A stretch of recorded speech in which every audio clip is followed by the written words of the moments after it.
भारत की लोकसभा में कल उस समय हंगामा हो गया जब विपक्ष के नेता राहुल गांधी ने भारत के पूर्व सेना अध्यक्ष मनोज नरवणे की एक अप्रकाशित पुस्तक, यानी कि किताब अभी तक छपी नहीं है, उसका नाम है 4 स्टार्स ऑफ डेस्टिनी, इस किताब के कुछ हिस्से पढ़ने शुरू कर दिए।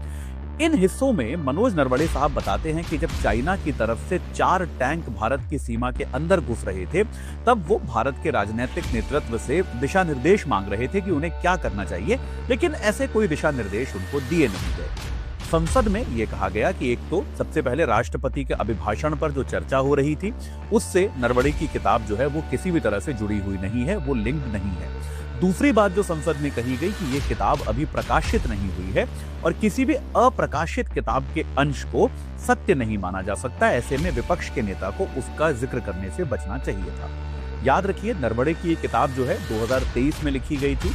इसका 2024 में रिलीज किए जाने का प्लान था, लेकिन उसके बाद भारत की सेना और भारत के रक्षा मंत्रालय ने इसको रिव्यू के लिए लिया और अब तक इसके रिव्यू पर कोई निर्णय नहीं आया है, यानी कि आधिकारिक तौर पर यह किताब जो है अभी कहीं पर भी बिक्री के लिए उपलब्ध नहीं है।